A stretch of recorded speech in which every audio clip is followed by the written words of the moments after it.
झाडाखाली ना लिंबू भरपूर पिकून पडतात खाली. आता मी ते ना रोजचे असे 4-5 असे मला मिळतात पडलेले लिंबू पिकलेले.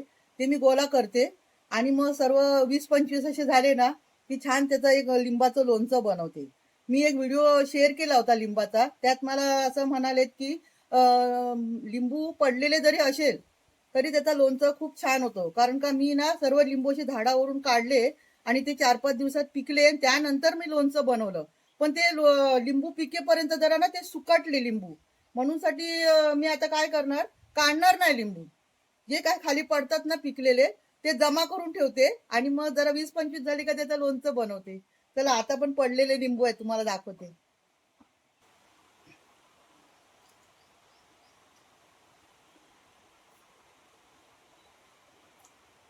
किती लिंब लावलेत बघा. तुम्हाला दाखवते.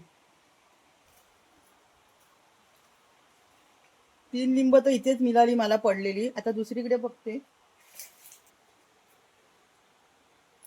हे बघा 4 लिंब मिळाली. आता झाडावरती ना अशी म्हणजे पिवली झालेत लिंब.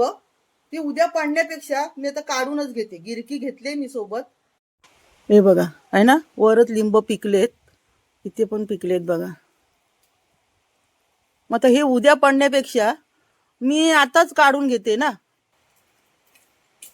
ओ एक पडला, 2 पडले बघा. असे म्हणजे पिकलेत ना त्यांना काठी लावली ना लगेच पडतात खाली. हे बघा.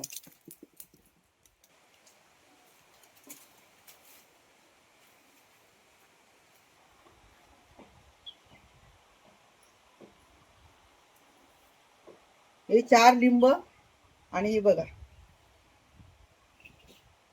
हे खाली पडलेली 4 लिंब असे मिळून 8 लिंब झाली आजच्या दिवसामध्ये. आणि आणखीन मी 2 दिवसाची जमा केले ती पण तुम्हाला दाखवते मी.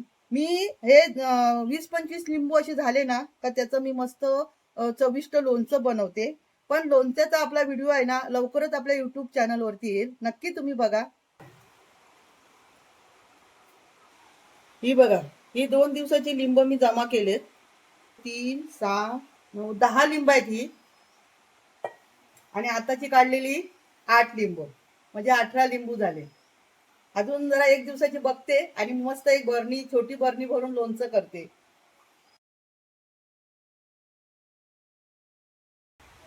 लिंबू काढलेल्याचा व्हिडिओ आवडला तर नक्की लाईक करा.